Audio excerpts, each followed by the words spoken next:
Any questions? Swedish radio? Please remember to introduce yourself and the media house you represent before asking your question. Is it on? Richard Marienberg, Swedish Radio. Just a very short question. After the elections, what would be on top of your to-do list? What's your priority number one?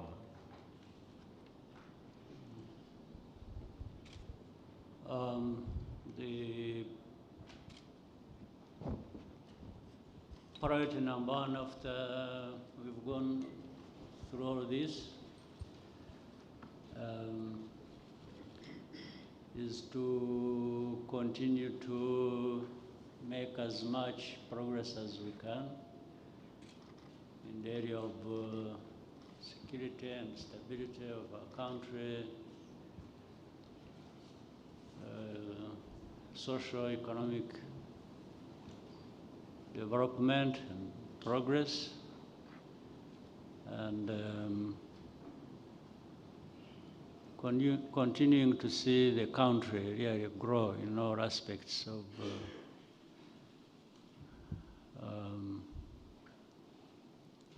development. So it's just the same path we have been on, rebuilding our country, growing it towards prosperity. That is what is preoccupying us. Thank you, sir. Let's have another question. NBS, Canary. Thank you. My name is Kanare Mgume from NBS TV. My question is, with the percentages from your victory in the past elections, it is evident that the Rwandans still want you to be their leader, and I will not be surprised after what comes out after Monday. My question is, what does Rwanda without Paul Kagame look like in your own eyes? Because as a leader of today, is it something that bothers you at night that at some point when you are not here, Rwanda should not plunge into chaos yet again? Well, I'm not sure what really happens when I'm not here. I don't want to guess and just start imagining things. I do what I have to do while I'm here, and I'm doing it with the people of this country as not only you have seen, but also what you've just referenced, what has happened in the past. I don't think there is Kagame only. It is Kagame with these people. You see, we make progress because we are together, and these people, the Rwandans, contribute a lot, make things happen. I only provide leadership as by their choice. So, and I'm sure when I'm not there, there will be another choice they will make. The choice that can even lead them better, without ruling out the fact that, yes, things may not be as good as they have been, but that is life, that's what happens. So Rwanda has been there before me, before I was born, or before I came back to this country, because I have lived outside of it for a long time as a refugee, and you know the story. I was a refugee in Uganda, and many other colleagues who are behind the progress we are making A number of them have been refugees in many other parts of the world, mainly the region, whether it is Burundi, Tanzania, Kenya, many others, Uganda with me, and beyond. So the story is that Rwanda has been there and will always be there, like all other countries. The Rwandans will enjoy being Rwandans in different ways or contexts. Others have suffered, many, for being Rwandans, like we have seen, again, owing to bad politics. So I can only really answer for what we are doing as Rwandans when I'm here as their leader. What happens when I'm gone will happen. I don't know what it is. But I imagine among these Rwandans there are people who can lead this country even better than I can or have done. So it's a story, by the way, that goes on everywhere in the world, whether it is where you come from or other countries in the region or beyond, or these rich, developed countries. Yes, leaders come and go, and different things happen owing to the leader who is in place, or the politics around that supports that leader, and things keep changing. So Rwanda is not any different. Thank you, sir. Let's have some questions in the back. Isley Voice, and then Label TV. Good afternoon, Mr. President. My name is Amina Wako from the Isili Voice, Kenya. And my question is, as East African, we see the back and forth about peace in Eastern Congo. Is Rwanda an obstacle to that peace? And in your perspective, what do you think the East African community and the AU and the international community should do to ensure the sustainability of peace in the Eastern Congo and the region at large? Thank you.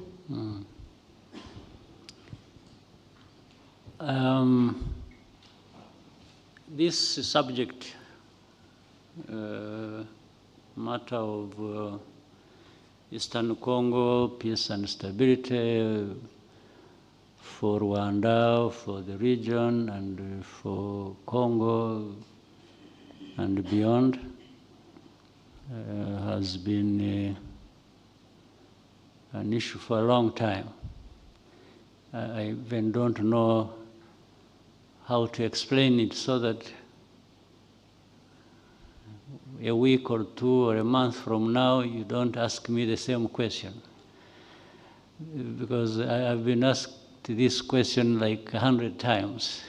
I've tried to explain, I've given context, I've given the history and why this problem exists.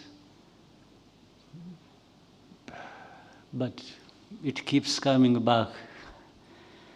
And by the way, again, if you are talking about the current problem in Eastern Congo, one, you may not wish to detach it from, I want to repeat that Eastern Congo is Congo. It's not another country on its own. So when you're talking about Eastern Congo problems, you're talking about Congo's problems.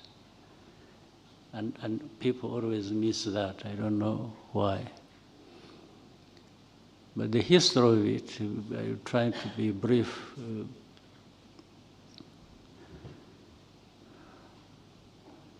That problem has the thing called the M23 has been there for a long time, and the conflict arising out of or involving with M23 has happened twice. The first one was in 2012. Now the other one is just recent. But in between there was a 10-year period. If you were a very keen observer or journalist, you would try to link the two and ask yourself, why? Why did we have this problem in 2012? And then we have it 10 years later again. All it means simply is that the problem actually was not resolved then. Otherwise, if it had been resolved, you wouldn't have it again 10 years after. The very same problem. But if you don't know, let me again repeat. The Eastern Congo problem is twofold. One is that of the Congolese citizens who are persecuted and uprooted from that place and sent outside as refugees, others killed, others imprisoned, others so on and so forth. And simply because they are called Tutsis. In other words, the kind of politics behind it is that maybe these people called Tutsis don't belong here, they belong to Rwanda. Or in other circumstances, they would belong to Burundi because they have the same population configuration. Now, then when you look at it deeply, and by the way, even the Congolese admit this, the Congolese government or leaders, they say these people are actually Congolese. Now, if they are Congolese, why you uproot them and send them where? Why don't they have the rights as citizens of that country, like others? And if you choose to, here in Rwanda we have, now it is 125,000 refugees from Eastern Congo of this kind of people. Maybe you should even take interest in visiting these camps and interviewing these people and asking them what their history is. So how does Rwanda become responsible for this? That is one part. The other part is of, you have heard of something called FDLR.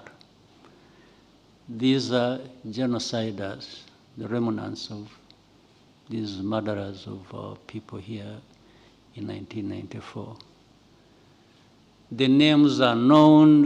Even now I can give you 20 names of their leaders who were here, who killed the people in 1994, who are there and leading these groups. The majority of people came back home.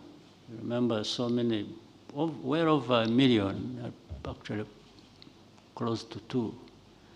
In 94, Rwandans had fled and went into Eastern Congo. 99.9% of that group came back home. We have reintegrated them in this country. Again, you can look for these people everywhere. If you want, we can organize for you to meet. We'll send you to villages where they live, different villages, and you talk to them. They will tell you the story. They have come back. They've been reintegrated They are not a problem to anyone, and no one is a problem to them. They have settled. But that small group that stayed behind is that one which links with other people from outside. Some of them Rwandans, others just outsiders in their own countries who associate with the politics of that time, 1994, of this country. 1994, when the genocide was taking place, there were countries outside, people who either play part in their politics or who were associated with this genocide, with its history, and so on and so forth. So these few people who live in Eastern Congo, and some of them live abroad, they work with these people, and all along they have been holding, they have been hoping that they can come back to this country and do the kind of things they used to do when they were still in charge here. And now the government of Congo has armed these people, in fact, two forms. One, they have even integrated them in their armed forces. Others operate on their own, but alongside these government forces to fight these people being persecuted, I mentioned, associated with M23 or associated with 120,000, 25,000 people who are living in camps here in Rwanda. And in fact, a bigger number, by the way, lives in the camps in Uganda. There is a bigger number of refugees, including these people, in Uganda.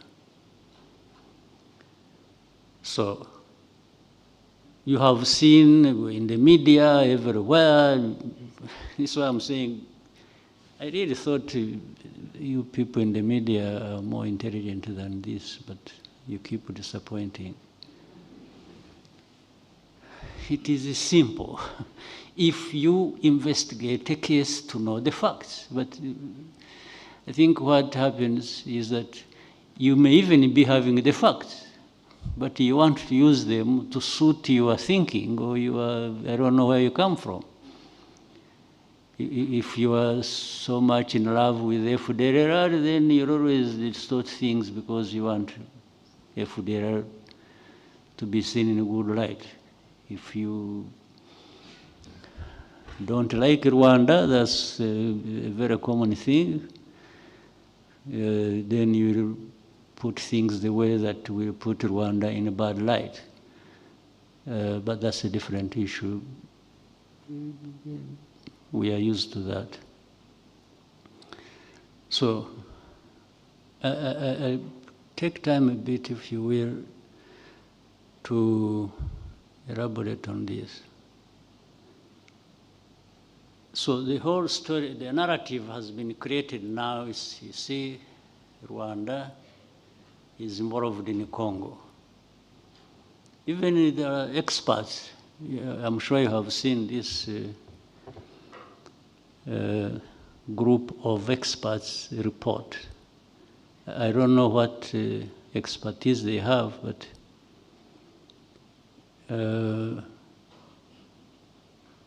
they write about Rwanda's forces, RDF, in eastern DRC. Then they are very silent on government of Congo associating with FDLR and creating it and arming it and growing it to be a bigger force. They are very silent on that. That is how far their expertise go. And so the narrative is formed to make it sound like Eastern Congo's problem is actually created by Rwanda. But from these facts I'm telling you, that can be cross-checked as to their veracity, will show you a different story. And again, the narrative has been about turning a perpetrator into a victim. And this goes very well and relates to the genocide story and the story of Rwanda. And it is not just in the region, it goes way beyond. You saw, I was talking about the journalists a while ago. You have seen a consortium of journalists putting themselves together from across the world, or to just put Rwanda in a certain light where the Rwanda is always the bad guy everywhere, for itself, for the region, for the continent, and so the game goes on and on and on. So that just doesn't happen by accident. It happens by design. And that relates very well with the story of Eastern Congo, which I'm explaining to you. In fact, in the same room some time back, another journalist was asking me, why are you helping M23 and so on and so forth? Because of the contempt I had for this kind of, and I still have, for this kind of narrative. It made me give him a reply, like I was saying, if it were you, why would you not help M23? And why I was saying that was to inform this person that actually the problem is not M23. The problem is not Rwanda. You have to look deeper to understand why these. Why would somebody who was taken to Congo during the colonial period be shown exit from that place and sent to Rwanda? What crime has that person committed? Or what crime has Rwanda committed that happened? Who is responsible?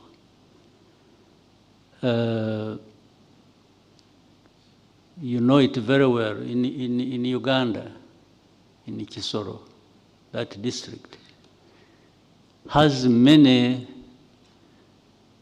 Ugandans, but associated with Rwanda, because in fact along the border we have relatives on one side, some living on one side, others living on the other side. It dates back that time of colonial period. But I have never had Uganda disassociate itself or persecute or remove these people from Uganda and send them to Rwanda. Neither would we be saying, you know, you have relatives across, why don't you find them there and go and live with them and leave this place? So why does it happen in Eastern Congo? And why do people get confused about it? To the point they keep asking questions relating to it. So the issue can't be that Rwanda has forces in Eastern Congo. No, the issue must be, ask yourself, why? If that is true, why? That's how really intelligent people should behave. You should be asking yourself, why? Why is, much as you could also be asking yourself, why are these Congolese being uprooted from Congo and sent as refugees to Uganda or to Rwanda? You should be asking yourself this question, or you should be asking the ones behind it. You should be asking these Congolese why they will be doing that. Because the issue of whether Rwanda is in Congo or doing this or doing that, in fact, comes much later. And I'm happy to explain to you once you've answered these underlying questions. So, sorry to take that wrong, but it has been repetitive every time. And then you have experts telling a story that doesn't reflect any expertise. So, what I'm telling you are things I tell these people of the UN or whether European Union or US or whoever, some of these journalists or even political officials who come and that's why this world is in turmoil. No wonder you just have people. I think people have been operating like robots. So that is the answer, my sister. Thank you, sir. We'll stay in the back, Sila, and then we go to RFI.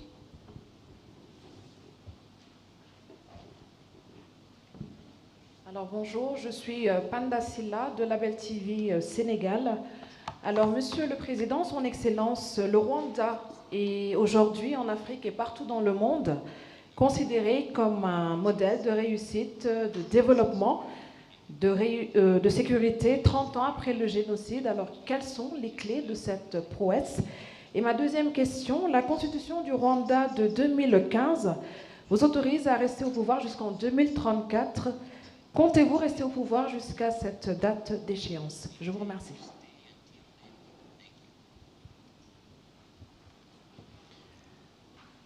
Well, I'm sure there are other success stories across the world, even on our continent. People do what they have to do, but in our case, I think we have made progress because we have concentrated on the real issues that matter to people, and that is the people themselves. We have concentrated on what matters to them, what improves their lives, and we have deployed every penny of our limited resources to just do that, whether it is in the area of education, health, infrastructure, agriculture, for their food self-sufficiency, and many things we have. And I'm saying deployed every penny by also meaning that we make sure that every penny that we have goes in the right place. In many places, it is stolen from the treasury to where it is supposed to be. Maybe half of it is pocketed by some individuals, so gets lost through some other means. So we make sure we fight that alongside everything else we are doing. So this, and we are committed to doing it, and we are not apologetic about doing it, to make sure that we hold ourselves accountable and we hold each other accountable, and that's important. I think for us, the progress we make even with our limited resources, is because we make sure that every part of that goes to where it was planned to go. So that really is the issue. Now, talking about politics, about the campaigns, the elections, and me being there and so on. You know, human beings, all of us, without exception, is none, live only for so long. All of us. In fact, like maybe if I'm looking at around the room, maybe in another 40 years, 50 would be on the higher side, I'm not sure, but let me be generous. In another 50 years, none of the people sitting here in this room will probably be around. So that's where we all go, no question about it. But while we are living, while we are still on this earth, we want to do what we want to do as individuals, as people, meaning collectively, and so on and so forth. So collectively, and by the way, it started by accident, meaning for me to be the president. It started here as an accident. Well, first of all, as an accident or luck, that I survived the many years that could have taken my life as many others' lives were lost. So I was lucky to be alive to the point that I became president.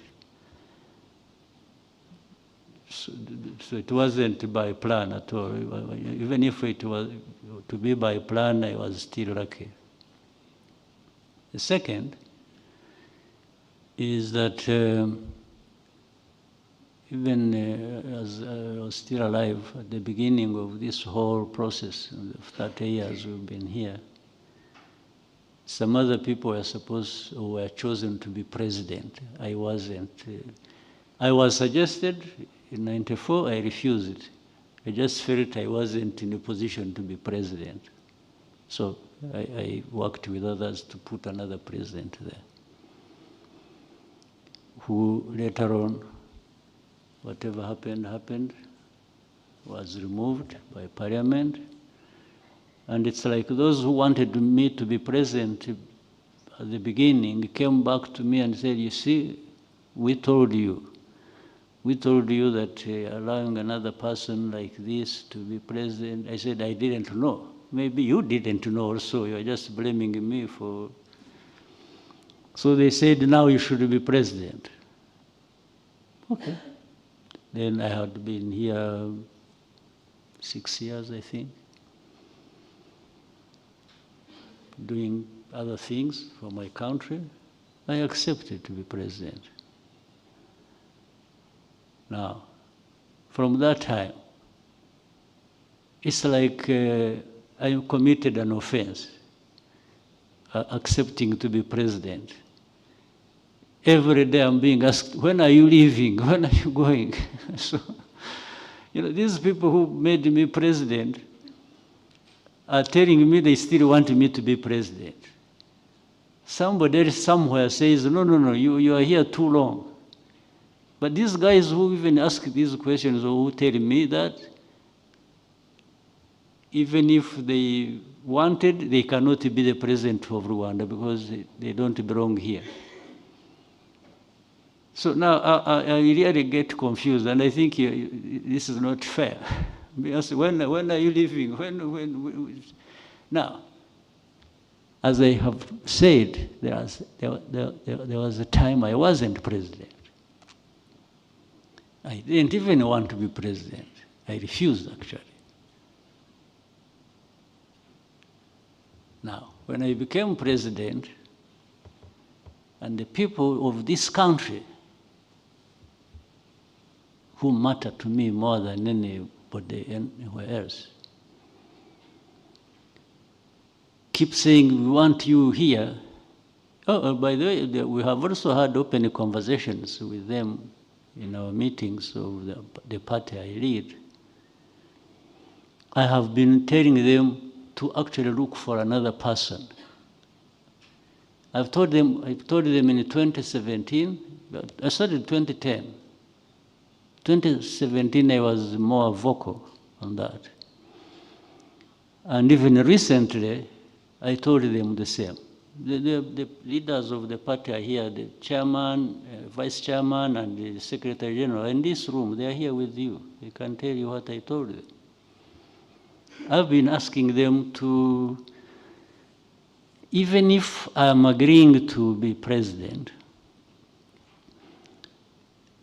they should not forget to be working very hard to identify people who will follow in my footpaths. Every day I remind them. Now, but I think for them they're operating like, as long as he has some breath in him, let's squeeze every bit of it. So, and I've been telling you, no, I don't have to stay here doing. So, but I know for sure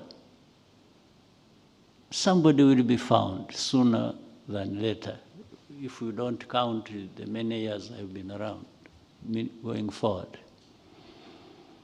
Because that is a necessity. So, but the other necessity that conflicts with that is for the people, my party and the people of this country. It goes beyond the party of RPF. It actually goes to the whole country. When they, so there is a conflict between the necessity for me to do other things and somebody else leads the country or even the party. But there is also the reality that those people who make that decision are also still demanding that I stay there. So my question is to them as it is to me, so you want me to stay here until when? Because I know there will be a time when I shouldn't be here or I want to be here.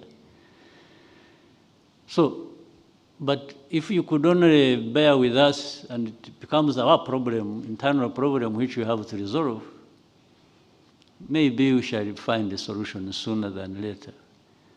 But when from outside, where you have your own problems to deal with, of your own, in your own countries, I guess there is nobody who doesn't have a country here. So better tend to those problems of your country, or your countries, and leave this problem of ours to us.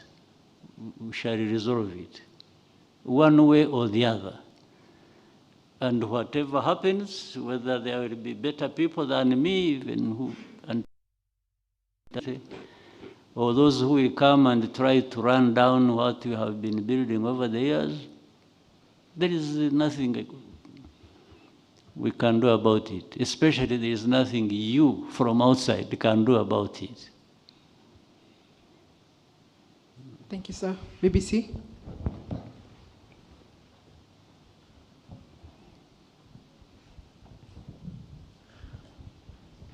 Murakoze nyakubahwa Perezida wa Repubulika.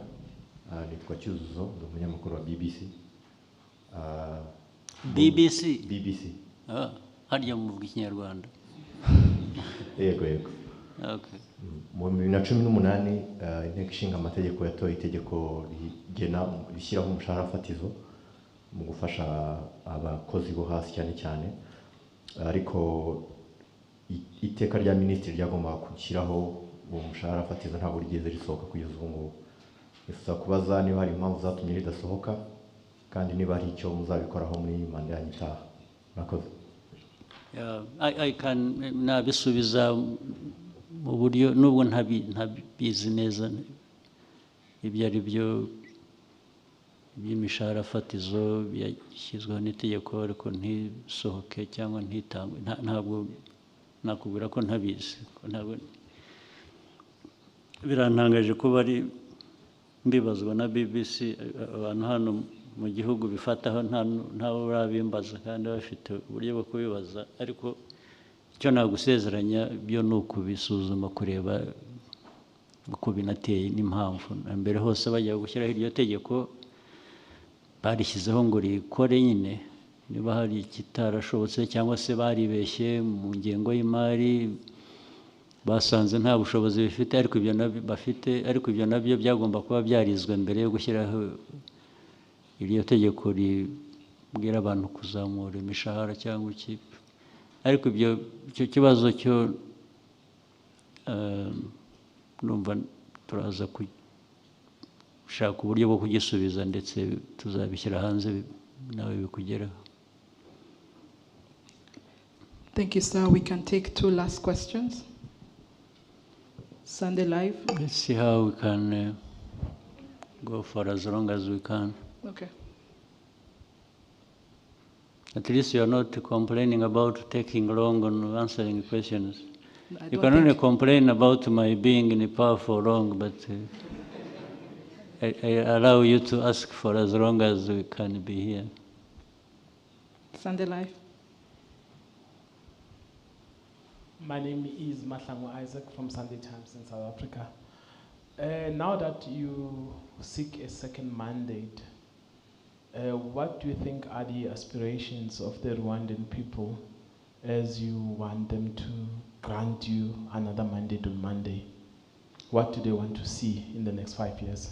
I hope I will not be misunderstood.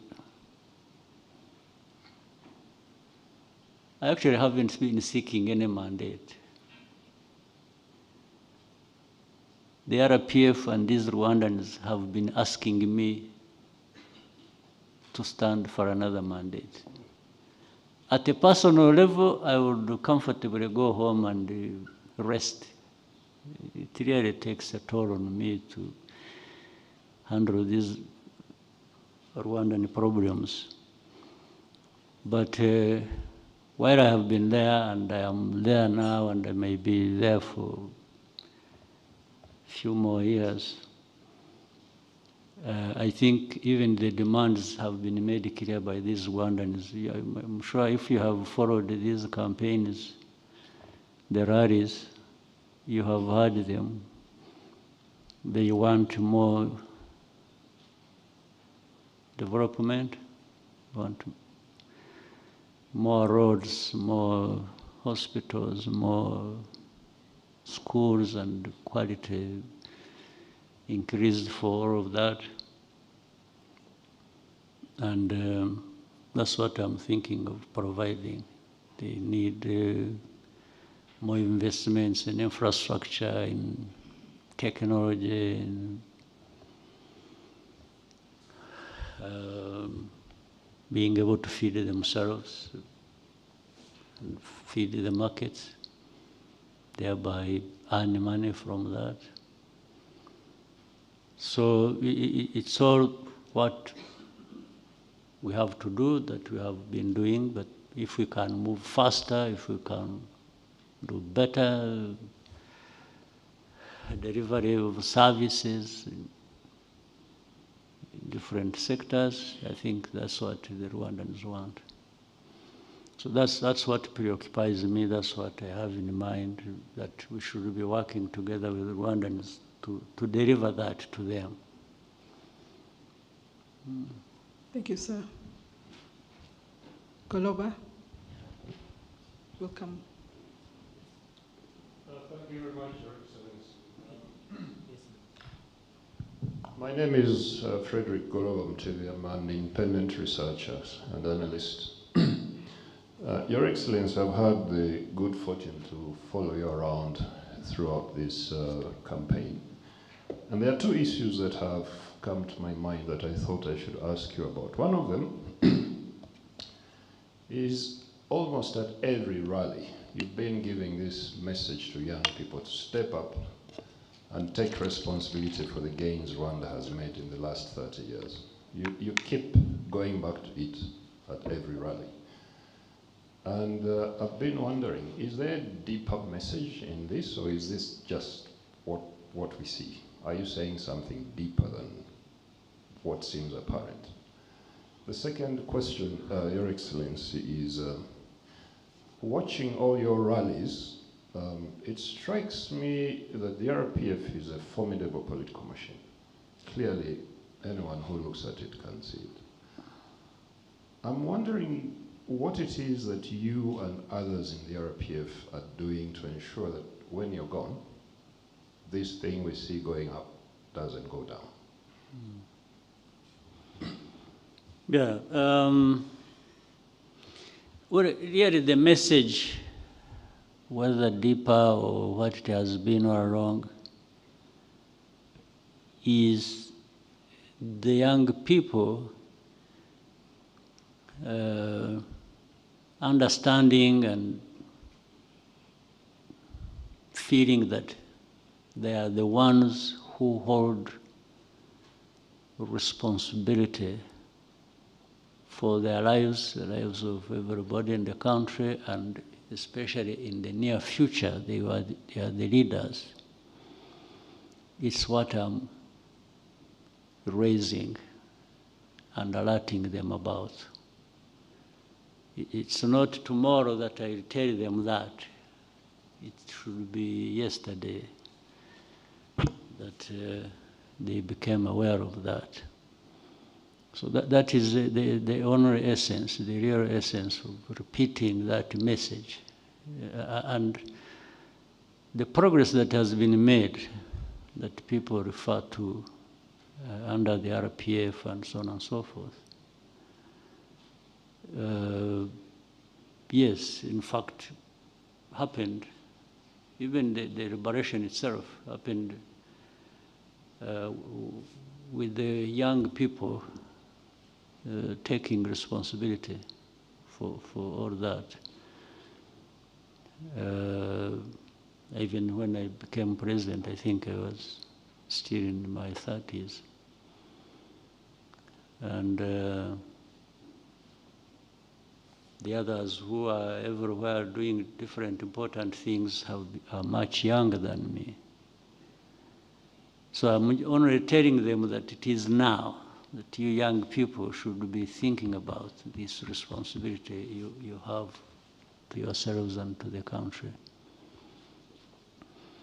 So that is, and again, it actually links with the second question you've asked.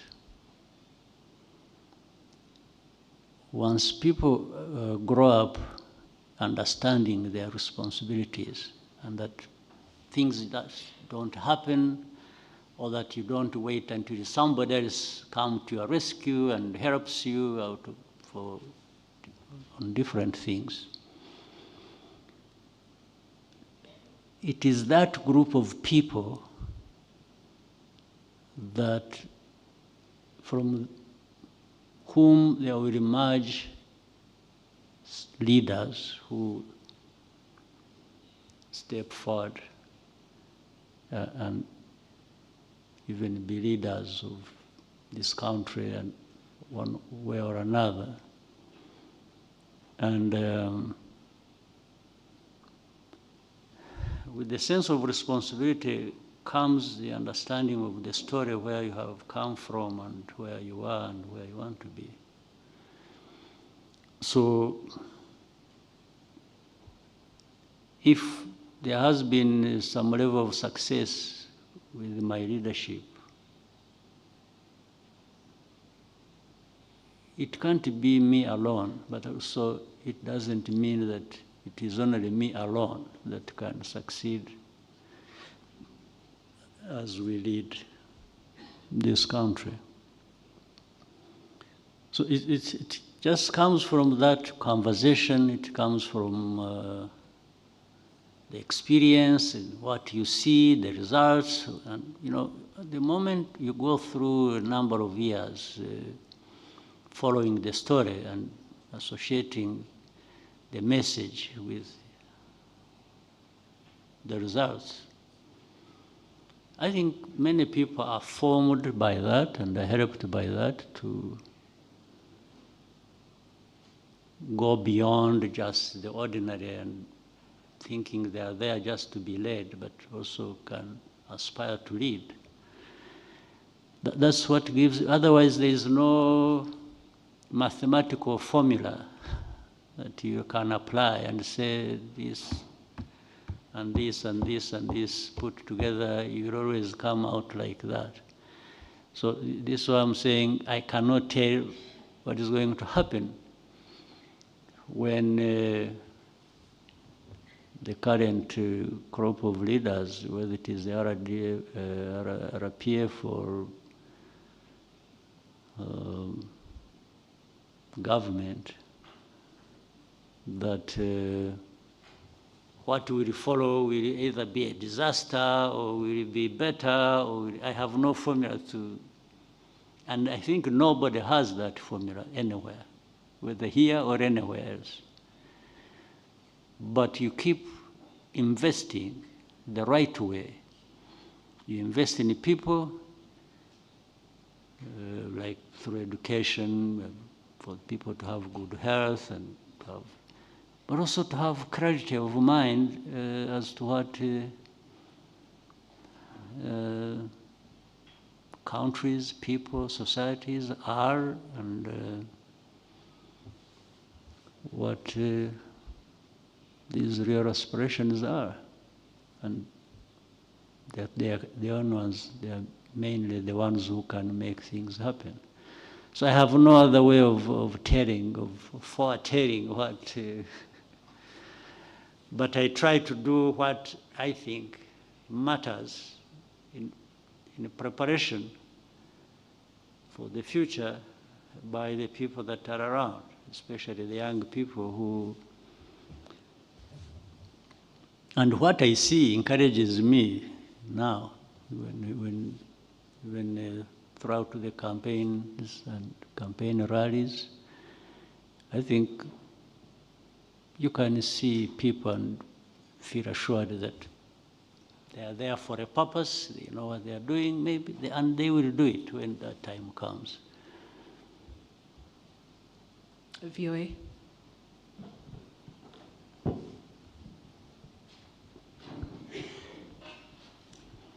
Hello, Mr. President. My name is Mariama Diallo. I'm the Nairobi Bureau Chief for VOA. So a lot of my questions have been asked, but I do want to follow up on that, the post-Kagame era. You just talked about leaders come and go, but good leaders also plan. So you talk about your party haven't been able to find somebody, but my question to you is, would you be participating in grooming that next person who's going to be here to continue the work that you've done? My second question has to do with what just happened in Kenya with President Ruto. You were just there recently participating in the African Development Bank meeting. So I'm just curious to know, have you spoken to President Ruto about the recent event that has happened in his country? Given that the issue that he's dealing with has to do with Gen Zs, the youth, and their preoccupation. And I think that's not an issue just to Kenya. It's, are you worried about something like that could have repercussions in the region? I just covered elections in Senegal, and those young people had the same issues that the Kenyan youth has, which is the high cost of living, basically jobs. So just wondering for you what you think about the events that have happened in Kenya, and are you worried that it could spread in the region? Thank you.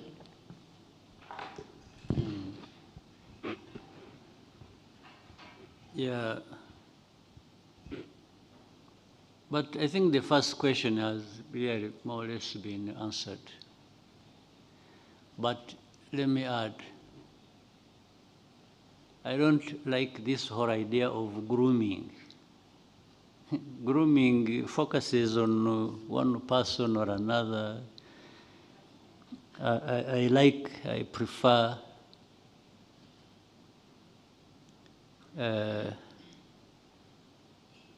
doing it generally. Like when I talked about encouraging young people and government making investments in their future, like education, like business, their health, their blah, blah, blah, blah, and so on and so forth. And then that part of politics always being there, reminding them, hey, you guys wake up. This is your responsibility. You know, you can't just be there. So from among them, one or two, or whatever number you want, among these people, there will always be somebody to play that role. You would be grooming somebody, a specific person for. This is why I told the party last time, recently, that, in fact, I told them openly, it's like maybe you were even listening to me, but the question was answered then. I told them, I said, I'm not going to name anybody for you to lead you. You be the ones to look for somebody to lead you from among us. These people sitting here, we were about 3,000 in this, some other place where there is a big conference hall. And I was telling everybody, I said, I'm not going to anoint somebody for you. You be the ones, you keep looking around and appreciating people and doing that. And from that bunch of people, you should have a leader you want, but not the leader you point a finger at and say, this is going to be your leader. Actually, that is a recipe for maybe the disaster you keep referring to, after me, after me. I don't want to leave somebody and leave a disaster for the people after me. So if they choose a disaster, it will be their disaster they have chosen, not the one I have given them. I don't want to be associated with that. So there is, but once you, the politics, and then doing the things that matter to people, but once you interest people in politics and they become part of it, they always have somebody, you know, fairly and maybe justifiably chosen from among them to lead. So then what you said about, I don't very much like, again, talking about other countries or other societies and what they have, whether it is progress or it is problems or whatever. People will always emerge out of that and they address their own problems. So that Gen Z you're talking about should not always be associated with being part of the problem, you know, where things explode and no.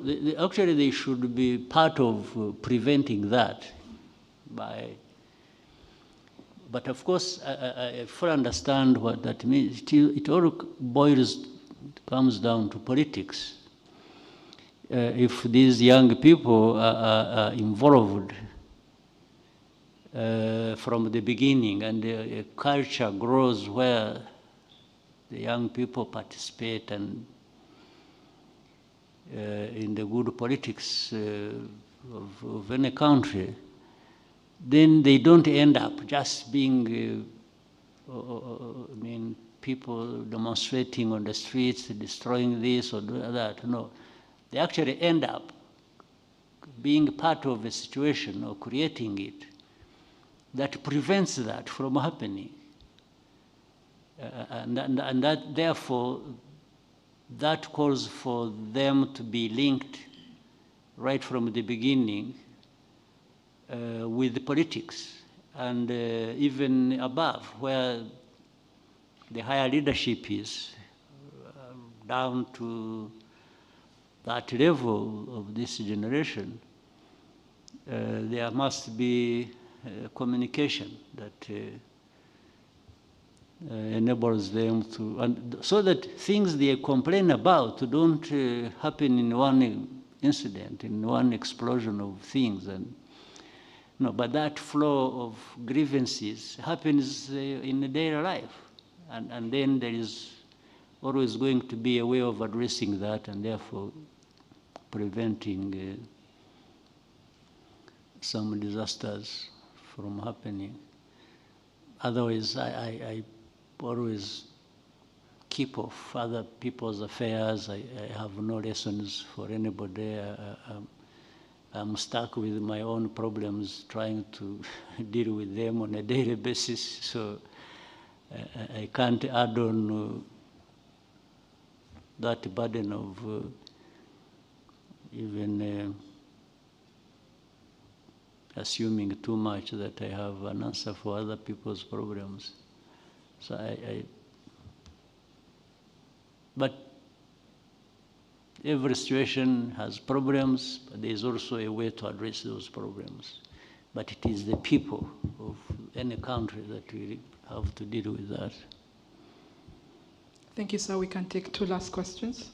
But there are some people on your left who are up there asking. We are balancing both sides so that everyone does not feel left out. We could go to Genoa. Good afternoon, Your Excellency. I'm Ji Li from Xinhua News Agency, the China state media. So my question related with China. Since Rwanda and China established diplomatic relations, the bilateral relationship has been remarkable development, with cooperation deepening in various fields. So how do you evaluate the achievements of the bilateral relationship over the past 50 years? And in which areas do you expect further cooperation between the 2 countries in the future? Thank you. We have had a good relationship with China, and we want to keep it so. We have not had actually problems with China at all. That doesn't mean we agree on everything. Sometimes we disagree or we agree, but when you disagree and there is a channel of communication to each side, it's understanding or grievances, if it amounts to that, it always is a good relationship. And we have a good relationship with many other countries, whether in Asia or the West. And it is a principled relationship we always insist on. We have had, of course, relationships where some people want to be overbearing and they're telling you, you must do this, you have to do this, you shouldn't do this. And we have been in a very good position and have learned through experience. We politely but firmly tell people that we also have ideas about what we want and how we want the relationship to be and what we want in that relationship. And some we have agreed and it has caused problems, others it doesn't cause problems. Even with those who don't understand and it causes problems, we are happy to go along and even do the same next time. On this one, so far, we are firm about what our country wants, what we are doing, and we happily tell anybody who thinks they can come riding over us to tell them that Thank you, sir. they've made a mistake. Al Jazeera.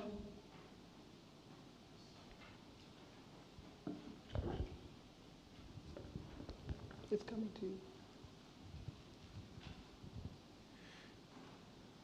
Laith Mushtaq from Al Jazeera. Back to the same report you mentioned before, Your Excellency, about issued by United Nations, was covering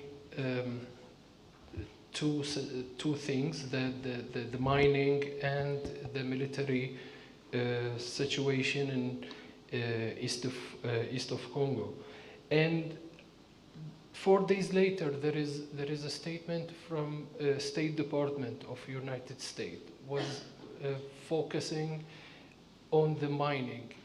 In your point of view, Your Excellency, why both the report and the statement, they just overlook the political situation? Thank you. Well, that is really a question I can't answer, even 100. So why they would be talking about that and not about themselves, I don't even understand. So that one, how can I answer that? Then you have a group of experts, you said, talking about what? Mining and military situation. Military situation, the way they talk about it, they talk about maybe 15% of the problem. Even then, they don't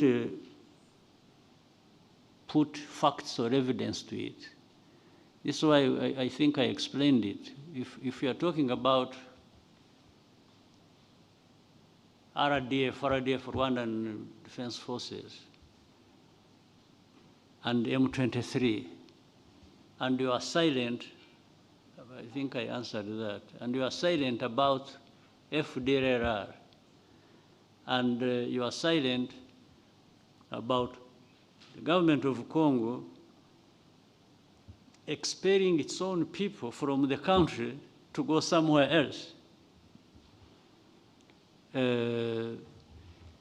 using these genociders who are here, who killed our people.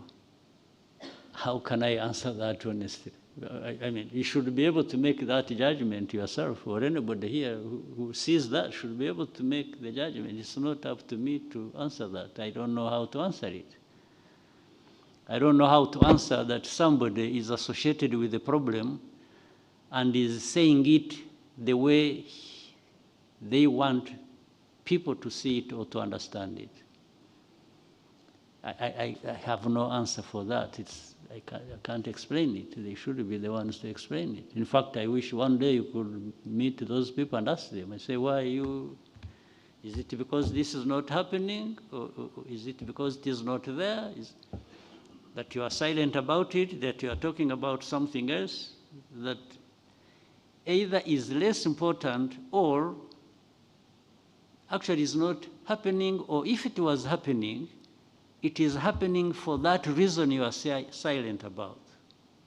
Then they are the ones who can explain it better than myself. But we have told all of them, maybe you have also seen how we have responded to some of it. But we have told them that by that they have only become part of the problem, and they are not anywhere near being part of the solution. But I thought we must be having or looking at finding ways to have a solution to that problem. But if you handle it like that, you are not finding a solution. Rather, you are adding to the problem or even complicating it even more. Thank you, sir. We'll take the last question now from RBA. Two more questions. If we could do quickly, we could have another two. Another two after RBA? Murakoze cyane, nitwa Jean Claude Mutuyezu, umunyamakuru wa RPF.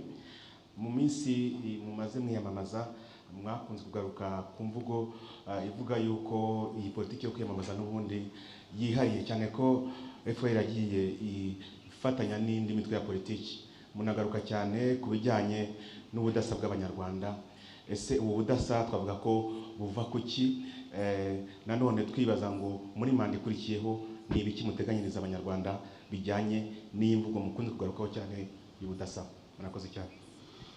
Ubudasa buturuka ku mateka, ni amateka mbivuga buri munsi, ni amateka biturukaho u Rwanda aho ruvuye, byarubayeho, hanyuma uko abantu babisohokamo.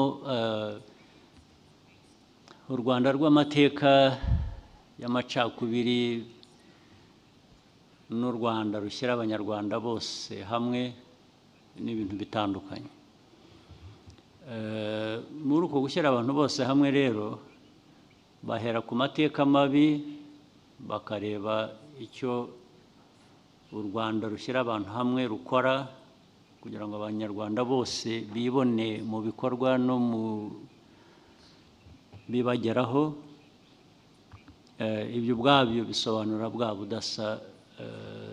Ni nayo mpamvu ndetse aho twagiye tujya kwiyamamaza hose abantu baza ari benshi, inshuro 10 zirenga n'ikibazo ari benshi bavuga, ubona bitabiriye iki kintu kimwe. Ugomba gutekereza nyine ukavuga uti aba bantu bagomba kuba bumva neza aho tuvuye, bumva neza aho dushaka kujya. Icyo batora rero ni iyo nzira ibaganisha aho bashaka kujya, kandi bose. Iyo bimeze bityo ibindi byose ni ubusa.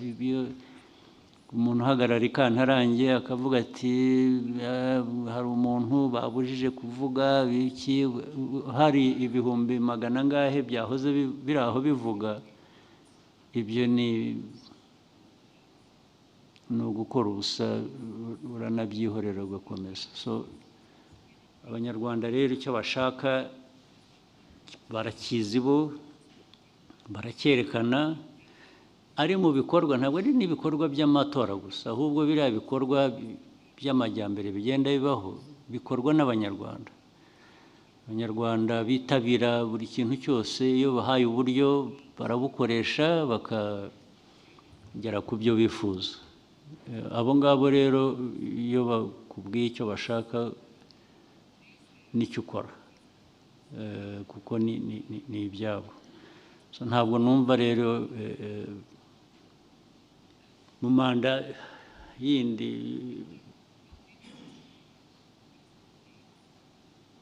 ikindi se cyabishye kitari ugukomeza ibyo dusanzwe dukora nyine, ibyo by'iterambere, by'umutekano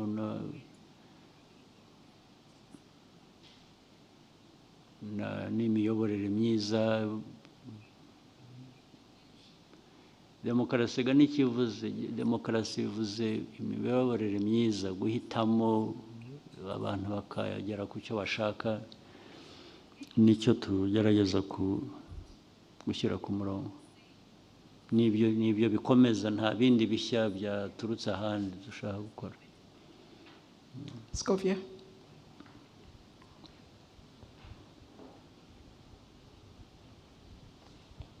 Murakoze nyakubahwa Perezida wa Repubulika. Nitwa Scovia Mutesi, ndi umwanditsi w'ikinyamakuru Mama urwa Gasabo. Bigaragara ko abanyarwanda bamaze guhamagarirwa kujya mu bigo by'imari mu kwizigama, ariko hashize igihe Minisiteri y'Ubucuruzi n'Inganda ndetse na Minisiteri y'Imari bavuga ko hari uburyo abantu babaga muri banki populaire bafitemo imigabane iza kugurishwa ikigo cy'imari aho kugira ngo ikomeze iby'abaturage, imigabane yabo ntibayihabwa. Imyaka irenga 2 babaza iki kibazo batarabona igisubizo. Bifuzaga niba hari icyo mushobora kubafasha bakabona imigabane yabo cyangwa bakajya muri iyo banki y'ubucuruzi bagurishirijwe. Murakoze nyakubahwa. Yes, icyo nagusezeranya cyo reka tuve muri ibi ngibi, tubanze tujye twicare mu ntebe neza. Nibirangira byose byarangiye tujye usubiye muri leta, icyo tuzagiheraho ntabwo numva aho gikomerera kuba kitarangira icyo rwose kizaba mu bya mbere bizakemurwa. Cabinet ya mbere nuyibona uzanyibuza uzanyoherereza SMS mbwira uti hari cya kibazo tuzagiheraho mu byo tuzaheraho. Thank you, Your Excellency. We may conclude here. I would like to thank you for your time and wish you a successful voting day on Monday. Thank you. I hope there are not too many questions going back without being asked. So I think you covered all the questions. See you next time. Thank you. Yes,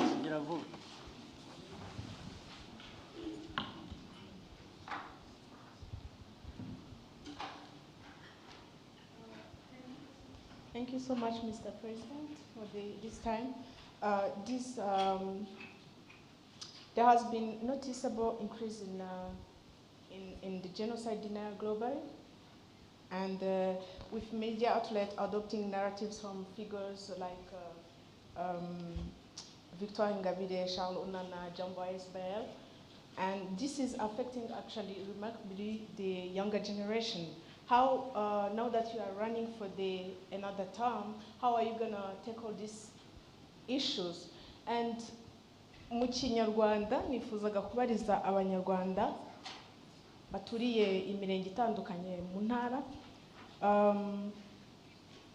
Twarabonye ibikorwa byinshi cyane mwagiye mukorera abanyarwanda, aho uturere tugenda duhura n'utundi duturana mu buhahirane hakoreshejwe imihanda iri gutone, ariko hari imirenge myinshi cyane itarabasha guhura n'indi kugira ngo bahahirane mu buryo bworoshye, bahura n'ivumbi cyangwa se abandi bataba bafite n'amazi. Ibi byo muteganya kubikoraho iki? Ese bizaba vuba? Well, ibyo imihanda n'ibiki rwose biri kuri gahunda.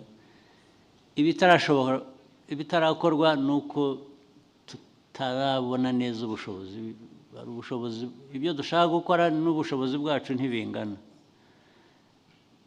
ariko biratinda ntibihera, bigeraho bigakorwa, n'ibyo bizakorwa. Nasezeranye ko bizakorwa ibyo byose. Iyo gahunda wavuze ko yatangiye niko izakomeza kandi zihutishwa ahubwo kurushaho, kubera ko duhora dushakisha amikoro ku buryo byashobora no kwihuta. Ibijyanye na genocide deniers abo bariho,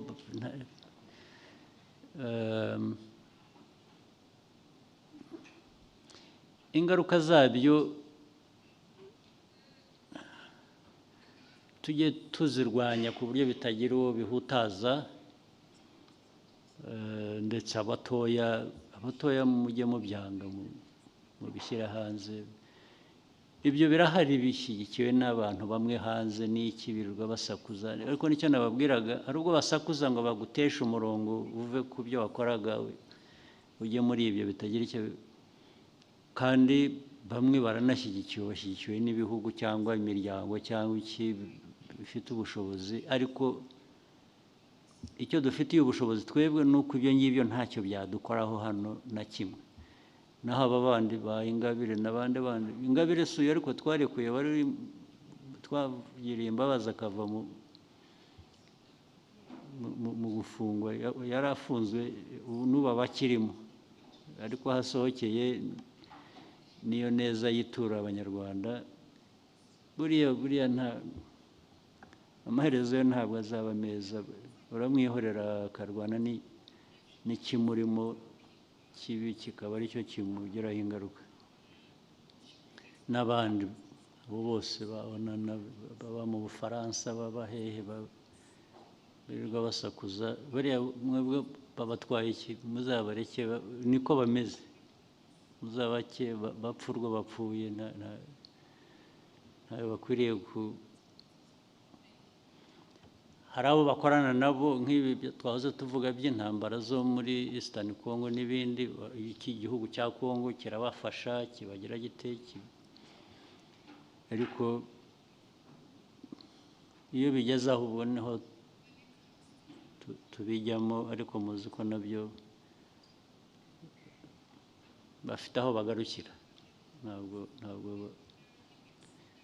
bageraho bigira ingaruka ku banyarwanda gusa gutyo icyo gihe iyo byageze aho nyine ikibazo gishakirwa undi muti ntacyo nibwira cyahungabanya igihugu cyacu cyangwa abanyarwanda kuri abo ngabo bifuriza u Rwanda nabi cyangwa bavuga nabi ntibikabatesha umwanya ngo bibaraze ijoro ry'ubusa mujye mubasubiza ariko iyo bavuga ibitari byo mubasubize ariko barenze umurongo bakagira ikindi bakora ibyo byo ingaruka zabyo zirahari ntacyo bashobora kugeraho. Thank you, Your Excellency. All right.